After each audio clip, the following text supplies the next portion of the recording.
골라터는 재미가 있다. 비욘드 리포트 주간 전망대입니다.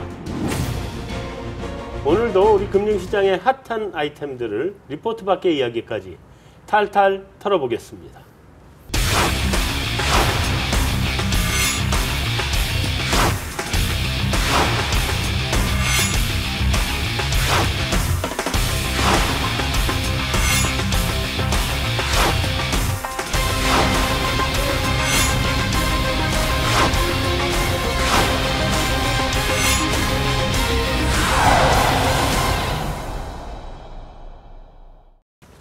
메인 들어가기 전에 몇 가지 좀 물어보고 들어가죠. 일단 중국 기준금리 예대금리 낮췄죠, 지난주에 갑자기.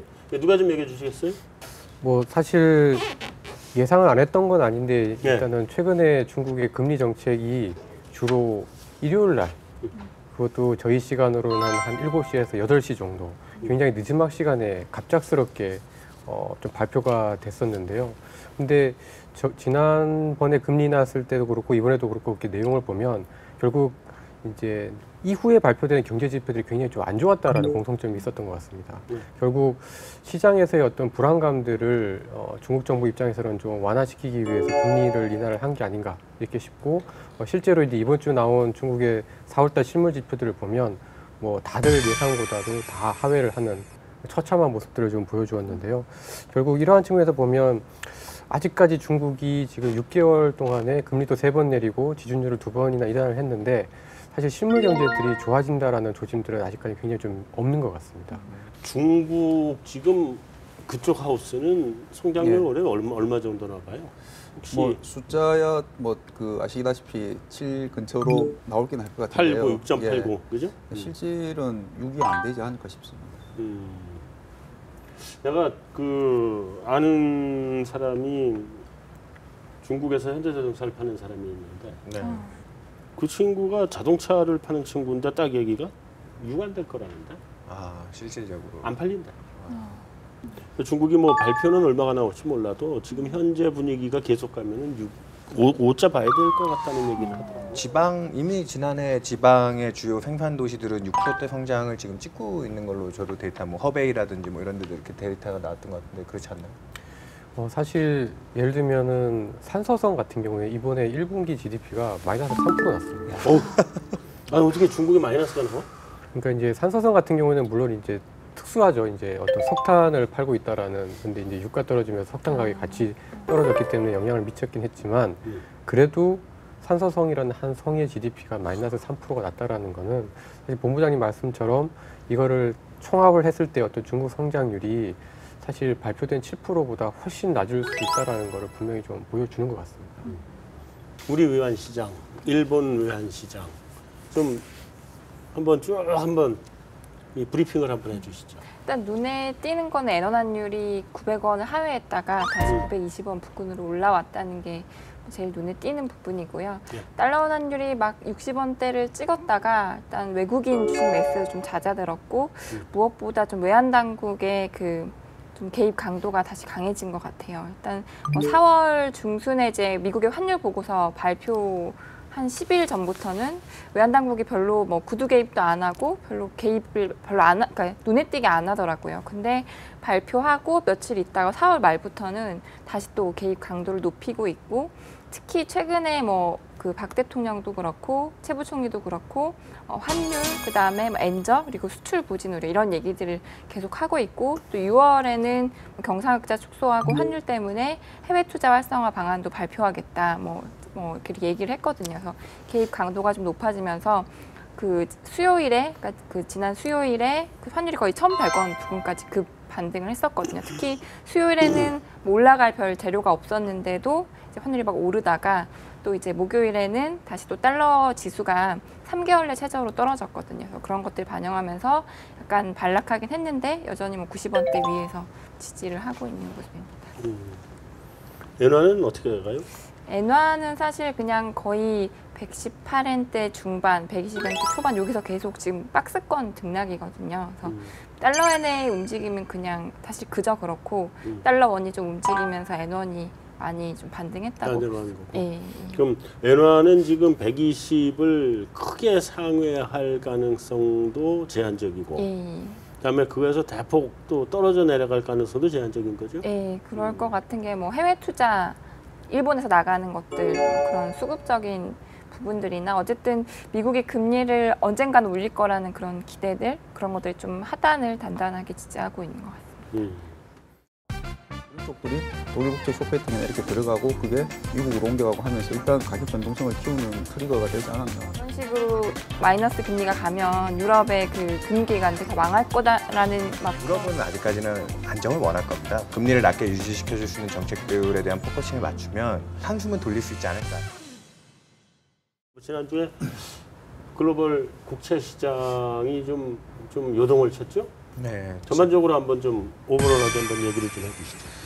예, 4월 중반까지만 하더라도 이제 22의 양적 완화에 기대해서 그리고 또 이제 유로화 약세 기조가 달러랑 1대1 페리티까지 거론이 되면서 독일 국채 10년짜리가 마이너스까지도 갈 수 있다. 그런 투자자들의 좀 이제 과도한 기대들이 있었죠. 그리고 실제로 독일 7년물 금리까지도 마이너스 금리에 진입을 했었고, 그러니까 채권 시장이 조금 이 저물가 기조에 너무 기대하고 이런 정책적인 기반에 좀 너무 과도하게 좀 아래를 간 거 아니냐라는 인식이 있었는데, 딱 4월 말에 들어가면서 유가가 아까 얘기 드렸다시피 이제 WTI 기준으로도 60불까지 좀 올라가는 속도가 빨라지고, 실제 독일의 4월 CPI 소비자 물가가 전년 대비 0.4%.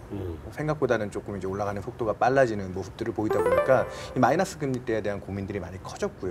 그러면서 이제 독일 채권 시장을 중심으로 해서 독일 채권 금리가 저점을 0.07%까지 찍었는데요. 0.1% 이하의 사상 그 최저 수준에서 너무 과한 거 아니냐. 제가 본 차트 중에 좀 재밌는 차트가 그 유럽 증시의 배당 수익률하고 독일 금리하고 비교를 했는데 배당 수익률이 독일 그 국채 10년짜리 금리 한 40배까지 이렇게 차이가 나는 모습을 보여줬더라고요. 그래서 너무 과평가됐다라고 하면서 순식간에 독일 10년 금리가 5월 첫째 주까지 0.5% 이상 급반등을 하고 일부 수급이 무너지면서 장중에는 한 0.8%까지. 그러니까 오늘 지금 현재 들어와 있는 종가를 보니까 지금 거래되는 가격을 보니까 한 0.7%대 바닥부터 거의 한 70bp 가까이 지금 금리가 올라와 있다. 그렇게 보시면 될 것 같습니다. 이 정도 국채 금리면 우리도 투자를 우리나라보다는 낮아서. 아니 여태까지는 그거 마이너스 뭐 돈 보태서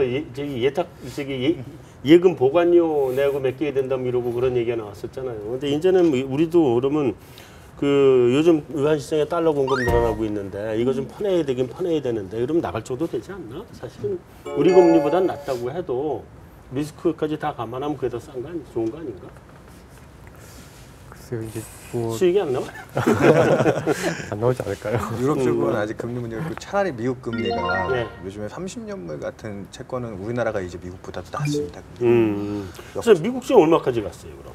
미국 10년 금리는 대략 저점이 올해 들어와가지고는 한 1.8% 7%대 왔다 갔다 했다가 10년물이? 예, 2월달 그 고용지표 양호하게 나오기 전까지 뭐 1.6을 바텀으로 해서 3월달까지 잠깐 변동이 있긴 했는데요. 4월달 들어서 이제 유럽 금리 터지고 그 다음에 미국의 긴축 이슈들이 녹아들어오기 시작하면서 10년물 금리는 지금 현재 2.3% 거의 근처까지 고점을 찍고 현재는 한 2.2대 중반 정도. 그래서 역시나 바닥 대비해서는 요 근래 급등하기 시작한 게 한 1.9%부터 급등을 했거든요. 한 40bp 정도 지금 레벨이 업이 되어 있습니다. 그리고 추가적으로도 이제 긴축하기 전에 또 여진이 있지 않겠냐. 뭐 요즘 유행하는 단어인데 테이퍼 턴트럼이라고 해서 긴축 발작. 네. 그런 우려들은 계속 남아 있습니다. 신용권. 우리 국채. 예. 그 저기 뭐야. 지난주에 우리 국채 뭐 급등을 했다 그랬잖아요. 네. 지금 어때요, 상태가? 그래서 이제 미국 금리랑 유럽 독일 금리가 이렇게 오르니까 우리나라 시장도 영향을 많이 받았고요. 그래서 우리나라 특히 이제 장기물이 10년물 금리 같은 경우 변동성이 굉장히 컸습니다. 국채 선물이 시장에서 뭐 좀 표현이 그렇지만은 그 우스갯소리를 하면 안 되는 상황이지만은 뭐 우스갯소리로 하루에 이제 원빅이라고 하죠. 백틱이 거의 뭐 며칠 연속 동안 이제 백틱이 그 움직이는 그런 장이었거든요. 그 변동성이 굉장히 크고 시장 참가자분들이 굉장히 좀 뭐라고 해야 될까요? 피로감을 많이 느끼는 그런 장세였습니다. 국고채 5년물 지금 금리가 어디까지 가 있어요? 5년물이 2.3 정도. 2.3 많이 예. 올라왔네. 내가 네. 지난주 초에 확인할 때 1.9 맞습니다. 되죠? 지난주까지만 해도 이제 2% 거의 뭐 그 언저리였죠. 그러니까 2가 채 안 됐었거든. 네. 야, 근데 2.3이면 그새 뭐 무지하게 올랐네. 우리나라는 또 자체적으로 MBS 발행이라는 또 수급적인 부담까지 4월달에 좀 있어서 네. 글로벌 금리 오르기 전에 먼저 올랐었어요. 그 미국 10년물 금리가 급등하는 제일 큰 원인은 금리 인상이에요? 금리 인상 이슈에 뭐예요? 지금 뭐 옐런 의장이 주식시장, 뭐 채권시장 다 좀 과열이다 뭐 이런 얘기도 있고 뭐 그런 얘기 쭉 한 것 같은데. 이제 사실은 미국 국채가 상승을 하기 전에 이제 독일 국채가 더 이제 바닥에서 더 먼저 빠르게 가파르게 올랐기 때문에 네. 사실은 독일 국채 금리에서 이제 어떤 미국 금리의 어떤 상승의 어떤 기폭제가 캐탈리스트가 전염이 만들어졌다라고 저희는 좀 생각을 하고 있고, 네. 물론 이제 미국도 마찬가지고 독일도 마찬가지입니다만 아까 윤여삼 연구원이 잘 지적한 것처럼 이제 과도하게 유가가 빠진 데 따른 어떤 반작용들, 그러니까 앞으로는 이제 물가 상승률이 하반기에는 생각보다, 그러니까 지난 하반기에서부터 올해 초까지 물가가 급격하게 떨어지는 것에 반작용이 이제 하반기에 점차적으로 나타날 수 있다라는 거 하고, 미국의 경제 지표들이 그렇게 썩 좋지 않음에도 불구하고 어쨌든 하반기에 지난 2010년 이후에 미국의 경제 성장률은 늘 1Q가 바닥이었다라는 거죠. 그런 경험적인 패턴들 때문에 이제 시장이 더 이상 이 정도의 금리는 좀 과도한 게 아닌가라는 것들을 인식을 했던 것 같습니다. 근데 1Q가 바닥이었던 거 그때 무슨 그때마다 한파 뭐 이런 게 있었는데. 맞습니다. 날씨 영향이 그러니까 날씨 영향이 뭐 계속 그럴 거다 이렇게 얘기는 그럴 것 같은데. 그 미국 금리가 이제 결국은 금리 인상 시기가 언제냐에 따라서 결론이 날 텐데. 맞습니다. 네. 이 금리 인상 시기가 좀 뒤로 조금씩 간다고 보면, 네. 그러면 미국 채금리 이게 상승세도 속도 조절하는 거 아니에요? 그러니까 지금 최근에 아까 그 지적하셨듯이 옐런 의장의 발언 중에 이제 저금리가 주식시장 고평가에도 영향을 줬고 이 환경에 대해서 조금 어느 정도 이제 가닥을 잡아야 되는 거 아니냐. 그리고 이제 하반기에 정책 신뢰성 측면에서도 이제 금리 정상화는 불가피하다라는 인식을 주고 있는데 요 며칠 사이에 샌프란시스코 연준의 이제 윌리엄스 총재라고 그분이 이제 옐런 의장이 전직 샌프란시스코 연은 총재 출신이거든요. 네. 그리고 같이 일했던 스텝이었는데 그분이 이제 옐런의 복심으로 불리는데 이분이 4월 고용에 대해서 굉장히 긍정적인 평가와 함께 조금 빨리 금리 인상 타이밍에 대해서 얘기를 하고 있습니다. 뭐 물론 그분이 너무 매파적이어서 그런 거라기보다는 나중에 몰려서 금리 정상화를 하다 보면 속도를 너무 빨리 낼 수밖에 없기 때문에 지금 좀 미리 좀 빼놓고 천천히 가자라는 인식이긴 하지만 첫 스타트를 빨리 끊자. 그게 이제 시장에는 리스크 요인으로 부담으로 좀 작동을 하고 있고요. 그리고 또 하나 거론되는 건 수급적으로 채권 시장에 돈들이 너무 많이 들어와 있었다. 그렇게 몰려있던 자금들이 이제 더 이상 아래쪽에 기대할 수 있는 힘들이 좀 풀리다 보니까 인플레 기대 심리도 위쪽으로 향하고 있고 그래서 거기서 이제 나오는 이 투매들 그런 부분들도 이제 매도가 또 다른 매도를 불러내는 그 형국이 요 근래에 계속 연출이 되고 있다. 그러면 미국 긴축 이슈가 어느 정도 일단락 되기 전까지는 변동성 장세가 아직까지는 쉽게 잡히지 않지 않을까 걱정들을 하고 있습니다. 제 개인적인 생각은 방금 말씀하신 이제 수급적인 부분이 일단 촉발이 더 되지 않았나 싶고요. 그 독일 국채가 이제 말씀하신 것처럼 제로로 가니까 물리적으로 더 내려갈 수가 없지 않습니까? 그런 와중에 이제 빌 그로스가 뭐 숏배팅, 독일 국채 숏배팅 얘기도 하고 했는데 그 금융위기 터지고 나서 바뀐 것 중에 하나가 제 기억에도 작년에도 재작년에도 채권 버블 이야기는 해마다 있었거든요. 근데 이제 제로까지 가니까 진짜 이건 더 이상 물리적으로 갈 곳이 없는 상황에서 그 금융위기 이후에 변화 중에 하나가 예전에는 채권을 많이 거래하고 많이 갖고 있던 것들이 투자은행들이었죠. 이제 보면 IB들이 보면은. 근데 지금 이제 투자은행들이 규제를 많이 받다 보니까는 예전만큼 채권을 많이 못 갖고 있기도 하고 딜링을 많이 못 하게 되죠 보면은. 그러니까 채권 시장의 헤지 펀드들이라든지 이런 좀 그냥 가격만 오르면 무조건 달라붙었다가 그냥 짧게 하는 쪽들이 많다 보니까는 그런 쪽들이 독일 국채 숏배팅이나 이렇게 들어가고 그게 미국으로 옮겨가고 하면서 일단 가격 변동성을 키우는 트리거가 되지 않았나 좀 그런 생각이 듭니다. 미국 금리가 한동안 지금 장단기 역전이었었죠. 꽤 전에. 예. 지금 정상화 다 됐나요? 지금 그 아까 말씀하신 것처럼 이제 그 금리가 10년 쪽이 많이 올라가고 30년 쪽은 오히려 우리랑 역전이 되고 그런 상황인데요. 이제 그 지금 장단기가 그 경기를 반영한다기보다는 이런 수급적인 부분에서 변동성이 커지면서 좀 교란이 됐다고 저는 그렇게 생각이 되고요. 장단기 금리 차도 그렇지만은 약간 더 의미가 있는 거는 팁스 이제 지금 물가채 BI가 지금 꽤 많이 올라오고 있습니다. 미국 쪽 같은 경우에. 그래서 그동안 유가 하락 때문에 너무 전 세계가 어떻게 보면 디플레이에 조금 과도하게 빠져 있다가 이게 어느 순간 유가가 올라오고 아까 말씀하신 것처럼 독일 물가도 그렇고 유럽 물가가 제로까지 올라왔더라고요. 그러니까 BI가 올라오면서 그 부분이 또 금리 상승의 요인으로 작용하는 게 아닌가 싶습니다. 달러 환율은 어떻게 영향을 받아요? 일단은 사실 뭐 미국 금리가 오르면 달러가 오를 것 같다는 것이 기본적인 생각인데 뭐 달러 지수의 한 60%는 유로가 차지하고 있다 보니까 미국 금리보다 독일 금리가 더 빠르게 오르다 보니까 유로가 많이 반등을 했거든요. 그래서 달러 지수는 3개월의 최저 수준으로 하락해 있는 상황입니다. 오히려? 네. 달러 환율에 대한 영향은 우리 쭉 봤고 우리 이제 좀 독일로 좀 한번 넘어가 봅시다. 독일은 우리 김상원 연구원 KB죠 지금. 여긴 KDB고 그죠? 그러니까 뒷자를 빼고 우리 KB부터 먼저 한번 얘기를 해보죠. 독일 국채가 지금 뭐 급등을 했다 그러는데 얼마나 어떻게 가고 또 근본적인 원인이 어떤 거냐 뭐 이런 거 한번 좀 짚어봐 주세요. 아까 그 뭐 윤여상 연구원이 이제 독일 국채 금리 많이 오른 거 얘기해 주셨는데요. 그 특히 제가 인상 깊었던 것은 장중에 하루의 변동이 독일 금리가 0.0 그 단위가 0.0 얼마에서 0.5 이렇게 올랐다가 그게 하루 만에 0.5에서 0.8까지 올랐다가 다시 0.5로 내려온 적이 있거든요. 아마 주식으로 치면은 지금 주식 뭐 상한가 변동폭 확대했을 때 상한가에서 하한가 왔다 갔다 하는 그 정도는 아마 하루 만에 움직였을 텐데 이게 변동성이 큰 건 아까 말씀드렸듯이 이거는 좀 일반적인 상황이보다는 이제 수급 쪽에 특히 이제 그런 좀 단기 매매하는 쪽들이 영향이 큰 것 같고요. 이제 이게 좀 지나가고 나서가 이제 어떻게 되느냐일 건데 일단 시장에서 기대는 어쨌든 ECB가 지금 계속 사준다고 하고 있으니까는 금리의 이런 변동성이나 급등하는 거는 조금은 잦아지지 않겠나 싶은 어떻게 보면 기대라고 해야 될까요? 약간 그런 건 있는 것 같습니다. 근데 다만 앞에서도 다들 말씀하셨듯이 일단 바닥을 한번 봤다는 심리, 더 못 내려가고 가격은 이미 너무 세까지 비싸졌고 그리고 뭐 매크로 이제 성장이나 물가 모든 게 지금보다는 갈수록 올라가는 쪽을 보고 있기 때문에 그래서 지금 뭐 글로벌 주요국 금리들이 저도 개인적으로는 저점을 형성하는 과정이 아닌가 싶습니다. 그러니까 저점을 확인하고 투매를 하기 시작하는 거다. 이게 그 일본의 그 일본의 그 10년 금리거든요. 일본이 그 양적 완화를 발표한 이후에 이제 일본 국채 금리가 이렇게 급락을 했었어요. 그래서 근데 워낙 많이 또 시장이 반영을 하다 보니까 또 이후에 또 갑자기 또 금리가 급 반등을 한 사례가 있었거든요. 물론 지금의 여건하고 물론 여러 뭐 펀더멘털이나 유가나 다른 점이 있긴 하지만은 독일 국채 금리가 약간 이런 양상인 거 아닌가.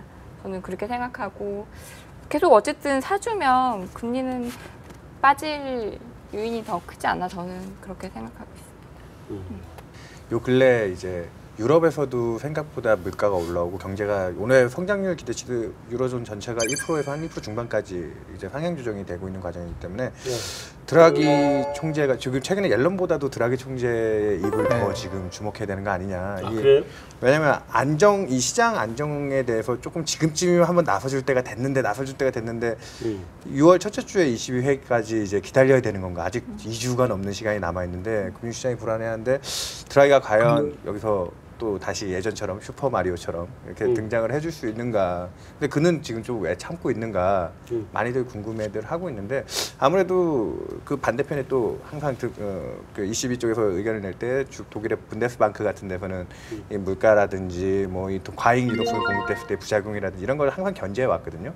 그런데 인플레 지표들이 요즘에 좀 자극이 오다 보니까 드라기 총재가 좀 기회를 엿보고 있는 것 같습니다. 분명히 지금 유럽 쪽에서 유로화 강해지고 이러면 경제에 미치게 될 또 부담 여건들이 훨씬 많잖아요. 그리고 스페인, 이탈리아 금리가 이번에 급등하는 과정에서 거의 10년짜리 채권들은 2%까지 그들의 성장성보다도 높은 금리 또 비용을 많이 져야 되는 쪽으로 밀리고 있는 상황인데 아마도 아까 얘기했다시피 유럽은 아직까지는 안정을 원할 겁니다. 분명히.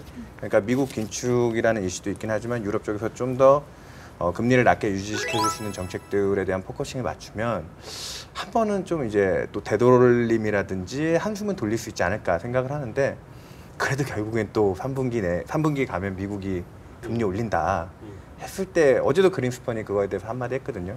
시장 굉장히 불안해질 거고 금리 많이 또 올라갈 수밖에 없지 않겠냐. 그런 불안 요인들이 남아있기 때문에 모든 건 이제 재료가 좀 확인될 때까지 기다려야 되지 않을까 싶습니다. 글쎄 방금 이제 드라기를 얘기했는데 그 사람이 이제 마리오잖아요. 말만 하지 실제로 액션이 별로 없는 사람이에요. 그래서 과연 드라기가 무슨 얘기를 해줄 수 있을까 지금 나서야 된다고 하셨는데 그렇죠. 약간 고민이. 그러니까 말은 좀 잘하지 않나? 그래도? 계속 사줄 수 있다는 뭐 그런 것들을 확인시켜줘야 되는 건가요? 그렇죠. 내년 9월까지 시간을 약속했으니까 그걸 일단 유지해주고 또 혹자들은 그러니까 약적거나 양을 늘리거나 지금 뭐 이렇게 할 수는 없지만 편입 자산에 대한 또 뭐 예전에 거론이 됐던 뭐 회사채라든지 뭐 이런 쪽에 조금은 시장에 우리가 의지를 갖고 있다 아직은 뭐 그런 정도의 기대들은 가지고 있는 것 같습니다. 오히려 근데 시장에서는 못 사줄 거란 얘기가 최근에 되게 많이 나오고 맞습니다. 또 이런 식으로 마이너스 금리가 가면 유럽의 그 금기관들 특히 보험사 그렇죠. 뭐 연기금들 다 망할 거다라는 막 그런 IMF 보고서도 좀 네. 본 것 같거든요. 맞습니다. 허영권 네.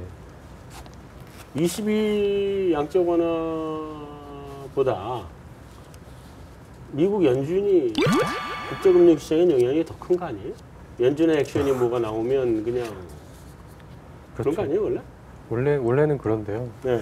아까도 부장님 말씀하신 것처럼 사실 드라기 총재는 말만 했는데 근데 말만 했는데도 시장이 사실 움직였잖아요. 그렇죠. 그 말은 잘하더라고. 그러니까 결정적인 순간에 그것도. 그러니까 사실 제가 보기에는 말로써 이렇게 시장을 움직이는 걸로는 뭐 버냉키나 그린스펀을 능가하는 게 아닌가 저는 그렇게 봅니다. 그린스펀까지도. 말로써 그린스펀도 옛날에 말로 많이 가지고 놀았죠 시장을. 그거보다 뛰어나다. 어쨌든 뭐 액션을 한다 그러면 연준이 이제 어떤 액션을 언제 할 거냐가 더 영향을 미치겠지만 말만 가지고 놓고 보면 그러니까 말하자면 헐리우드 액션으로는 드라기가 훨씬 낫다. 좋습니다. 네.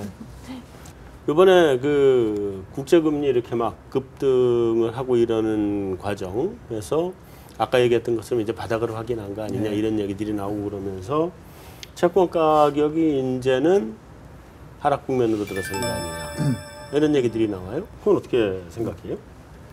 그러니까 글로벌리도 이제 그 국채 가격 버블 논란 뭐 말씀드린 것처럼 몇 번 있었는데 이번은 소위 3세번이라고 이번은 사실 조금 더 체감적으로 많이 와닿는 것 같고요. 네. 그다음에 글로벌도 그렇고 국내에서도 이제 금리가 여기 다시 반대로 내려갈 수 있는 요인이 뭐가 있을까를 생각해 봤을 때 뭐 다시 경기가 안 좋아져서 금리 인하를 한다든지 아니면은 뭐 해외에서 큰 다시 이벤트가 생겨서 안전자산 선호가 생긴다든지 해야 되는데 지금 상황으로 봐서는 국내 경기에 대한 의구심은 계속 있고 인하 기대는 남아 있는 것 같습니다. 근데 다만 인하를 하더라도 이번이 마지막이다라는 인식들이 있으면 예전 같으면은 금리가 10bp 내려갈 게 되돌려질 때 이제는 한 5bp밖에 못 되돌려지지 않나 그런 인식들이 좀 형성이 되고 있는 것 같습니다. 네. 자, 채권 시장에 대해서는 어쨌든 뭐 당분간은 좀 조정이나 뭐 이런 것들이 있겠지만 이제 바닥은 다 확인했다는 것 쪽으로 기본적으로 동감을 하는 거죠? 동의를 하는 거죠? 그러니까 일단 미국이 긴축하기 전까지 적정 수준을 찾기 위한 노력들 그것도 이제 위쪽에 대한 압력들이 있긴 할 텐데 근데 또 고민을 많이 해봐야 되는 게 뭐 레이 달리오와 같이 미국의 이제 또 대가들이 하는 얘기가 1937년 케이스를 얘기하거든요. 이번에 또 연준이 섣불리 또 세게 들어갔다가 뭐 더블 딥으로 빠질 수도 있는 거 아니냐 뭐 그런 염려스러운 부분들도 분명히 남아 있고요. 그리고 이제 미국 긴축이 하등 미국 경제에 꼭 긍정적인 영향을 줄 거냐 뭐 이런 고민들이 있죠. 그러다 보니까 뒤에 오히려 그 전에 확보하는 금리 레벨들이 미리 이제 정상화 수 있는 정도 확보하고 나면 올라가는 속도가 또 완만해질 거다 그런 시각들도 분명히 있습니다. 그래요. 자, 채권 시장에서 어쨌든 돈이 나올 텐데 돈이 나오면 어디로 가요? 주식시장으로 가요? 아니면 원자재 시장으로 가요? 원자재 시장이 지금 굉장히 좀 가격이 싸 보이는 거 아닌가? 그래서 사실 그동안 좀 올라온 거 아니에요? 네, 그렇습니다. 사실 원자재 가격은 유가도 그렇고 구리 가격도 그렇고 바닥 대비 한 15% 20% 올라오긴 했습니다만은 지금 뭐 전 세계 주식시장 인덱스들이 다 사상 최고치를 기록하고 있는 거에 비하면 상대적으로 굉장히 좀 싸 보이는 게 좀 사실인 거죠. 그죠? 그래서 돈들이 그쪽으로 좀 갈 수 있다라는 의견들도 있는데 저는 이제 좀 두 가지 측면에서 고민이 좀 있는 것 같습니다. 그러니까 첫 번째는 아까도 처음에 말씀드렸던 중국이고요. 결국 원자재 수요라는 것들이 이제 꾸준히 지속이 되기 위해서는 중국 성장이 필요한데 사실 중국이 아까 본부장님 말씀하신 것처럼 성장률이 사실 실제로 보면 7%가 아니라 5%는 6% 정도가 된다라고 보면 사실 원자재 가격을 뭐 상대적으로 다른 자산 대비해서 싸 보이는 건 사실이지만 상승의 어떤 지속성 측면에서는 또 약간 좀 자신감이 없어질 수 있다라고 좀 보여지고 두 번째는 사실 그 돈들이 이제 그 나와서 결국에는 이제 워낙 초저금리, 그러니까 금리가 올라봐야 사실 굉장히 낮은 금리 수준이기 때문에 일들을 찾아갈 텐데 사실 일들하는 거는 뭐 배당이라든가 이자처럼 이렇게 눈에 보이는 캐시플로우가 있어야 되는데 원자재는 사실 그런 일드가 눈에 보이는 일드가 없다라는 거죠. 그래서 그런 경우에는 보면은 차라리 좀 여전히 이제 뭐 배당이라든가 이런 쪽으로 좀 갈 가능성이 좀 있지 않을까. 그러니까 초기에는 지금 뭐 워낙 주가가 천정을 치고 있기 때문에 좀 조정을 받고는 있겠지만 결국 일들을 찾아간다는 개념에서 보면 또다시 에쿼티 쪽으로 좀 갈 가능성도 좀 있지 않나 저는 그렇게 봅니다. 근데 그게 가격 메리트의 문제도 있긴 하지만 주식시장에 이렇게 올라갔다는 얘기는 경기가 앞으로 좋아질 거란 얘기고 경기가 좋아질 거란 얘기는 원자재에 대한 수요가 늘어날 거다라고 봐야 되는 거 아니에요? 유럽도 성장률 전망치가 조금 상향 조정됐고 미국은 지금 많이 좋아질 거로 보고 있고 이렇게 되면 아무래도 원자재에 대한 수요가 좀 늘어나면서 뭐 가격 메리트도 가격 메리트지만 그런 측면에서 수급 측면에서도 실제로 더 올라가야 될 요인이 있다고 봐야 되는 거 아닌가? 이제 또 변수 중에 하나가 달러일 것 같습니다. 달러가 계속 미국 금리 인상을 반영해서 강했다가 지금 인상이 늦춰질 것 같으니까 좀 주춤한데 그러면서 또 원자재 가격이 반작용으로 올라오는 부분도 있는 것 같거든요. 그렇죠. 예. 그래서 향후 이제 말씀하신 것처럼 미국의 금리 인상 그리고 유로가 지금 양적 완화를 해서 나중에 경기가 좋아진다. 좋아진다면 분명히 안전자산인 채권보다는 위험자산 쪽으로 갈 거고 위험자산이면은 뭐 주식이나 아니면 원자재가 될 텐데요. 실물 경기가 좋아지는 쪽, 그러니까 주식이 비싸지만 또 실물 경기가 좋아지면서 기업 실적이 좋아지면 그쪽도 계속 갈 거고 원자재도 말씀하신 수요나 그리고 달러가 또 너무 급하게만 안 강해지면은 그냥 원자재나 뭐 위험자산 쪽으로 다 좀 자금 이동을 하지 않을까 싶습니다. 자, 근데 그러면 신흥국은 어떻게 봐야 돼요? 우리나라도 사실은 영향이 있을 거고 신흥국도 영향이 있고 그럴 텐데 신흥국 시장하고 우리나라 채권 시장 이런 데는 지금 어떻게 봐야 돼? 그 가장 최근에 그 소위 말하는 1차 텐더럼이라고 테이프 텐더럼이라고 하는 게 이제 2014년 5월에 버냉키 쇼크 때였지 않습니까? 네. 그때를 한번 생각해 보면은 그때도 이제 일부 신흥국은 뭐 프레젤 5 이렇게 지명도 당하고 뭐 더 안 좋은 뭐 8개, 9개 나라 막 했는데 우리나라는 거기서 계속 빠졌었고요. 예, 확실히 그리고 자산 가격이나 뭐 외국인들이 이제 금융시장에서 움직임을 봐도 신흥국의 자금이 빠져나가는데 한국이 거기에 휩쓸릴 가능성은 좀 많이 낮아진 게 아닌가 싶습니다. 예. 지금 신흥국은 자금 빠지는데 우리가 휩쓸리지는 않는다. 예. 야, 우리 국채 지금 계속 매도 아니에요? 외국인들? 외국인들 뭐 선물은 많이 팔고 있는데요. 현물은 뭐 그렇게 눈에 띄게 매도는 현물 매도는 없고. 예. 그럼 우리 외환시장 별로 영향 안 받겠네. 네, 사실 버냉키 쇼크 때도 5월, 6월 당시에 환율이 이렇게 신흥통화랑 같이 영향을 받다가 오히려 한 그 이후로 1년 정도는 원화랑 신흥통화랑 반대로 갔어요. 신흥통화는 그렇죠. 약해지고 원화는 강해지고 그러니까 뭐 그렇게까지 뭐 달러 강세 흐름 속에서 원화가 혼자 강해지긴 어렵겠지만은 확실히 좀 차별화되는 그런 상황은 맞는 것 같아요. 그럼 우리 원화가 이제는 준 안전자산으로 들어갔다. 당분간은 그렇다고 봐야 될 것 같아요. 예. 당분간만? 예. 계속 안전자산하면 안 될까 예. 우리도? 최근에 제가 본 데이터 중에 그 국제 투자 그 지표가 있지 않습니까? 그게 네.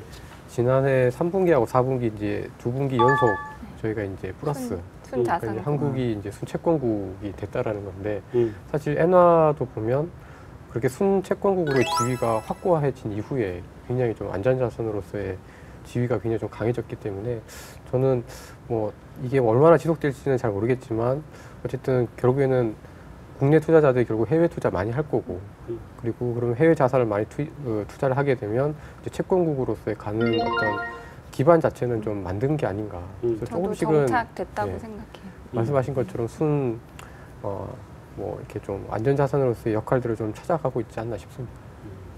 자, 마지막 하나만 더. 우리 MBS 이번에 네. 안심 대출인지 뭔지 네. 난 뭔지 잘 모르겠던데. 그거 폭탄 아니에요? 시장으로 잘 받아냈어요. 그죠?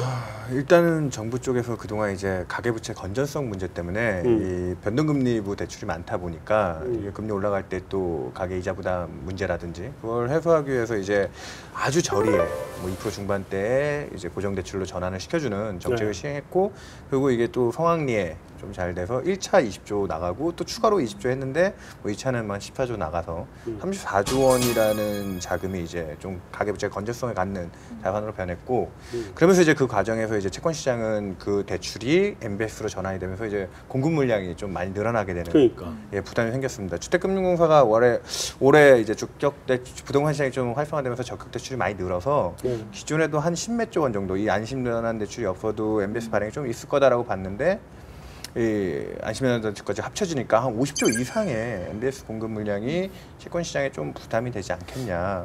근데 그 물량을 일단 그 안심전환 대출 34조는 다 은행들이 의무적으로 인수를 해야 되기 때문에 네. 당장의 수급적인 교란 요인은 아니다라고 봤지만 은행들 입장에서도 이렇게 금리 상승에 대한 불안감들이 있다 보니까 그 채권을 특히나 장기 채권 5년 이상 되는 채권을 사서 그냥 노출하고 들고 가기엔 불안할 거다. 그래서 거기서 이제 매도했지라든지 그런 게 시장에 또 금리 상승을 좀 자극하지 않을까 걱정들을 많이 했습니다. 근데 뭐 채권 시장에서는 어떤지 모르겠지만 가계 부채는 영향을 많이 받은 것 같아요. 좀 되게 걱정이에요, 사실은. 갑자기 10조가 늘었다 그러는데 난 그거 보고 난 다음에 금리 인하는 못 하겠다. 그래서 그 좀 안타깝다고 해야 될까요? 그 입장 차이인데 채권 시장이 지금 워낙 힘드니까요. 근데 반대쪽에서 한편에서는 이번 금리 급등의 가장 그 수혜 승리자분들이 안심전환 대출을 받으신 분들이라는 좀 묻지 못할. 근데 나 지금 물어보는 게 하나 물어보면 아까 우리나라 순자산 국가 됐다 그랬잖아요. 우리나라 사람들의 해외 투자, 해외 간접 투자 중에 외국의 국채 투자하고 뭐 주식 투자 이런 여러 가지가 있을 텐데 국채 투자 같은 것들도 많이 있는 편이에요, 우리? 아니요, 그렇게 많지 주식이 않습니다. 대부분. 주식이 대부분 주식. 네, 그리고 사실 연기금의 역할이 되게 크거든요. 근데 연금이 주식 많이 가지고 있으니까. 그러면 그 아까 얘기했던 그 독일 국채 뭐 이런 거는 아무도 안 가지고 있는 건가 아직? 제가 보기에는 뭐 브라질 국채 정도. 브라질 국채는 다 망한 거고 그거는 이미 여러 번 원래 그 자리에 앉았던 사람이 여러 번 망했다고 얘기를 했어 전민규가. 한투 전민규가. 브라질 국채 말고는 우리가 가지고 있는 게 그러면 아직 그러면 우리는 고수익을 쫓는 투자 뭐 그런 거예요? 일단은 그렇게 그렇죠. 봐야 될 것 같아요. 해외까지 나가면서. 네, 개인 투자자분들은 주식이 많고요 보면. 네. 근데 이제 연기금들은 이제 포트폴리오 배분 차원에서는 해외 채권도 좀 늘리고 있는 그런 추세. 근데 아직도 주식이 더 많죠. 전체 규모에서는 6월에 해외 투자 활성화 방안이 네. 나오거든요. 그것도 한번 기대해 볼 만한 것 같아요. 그래 뭐 보죠. 자 메인 토크 우리 여기서 마무리하고 의신으로 넘어가죠.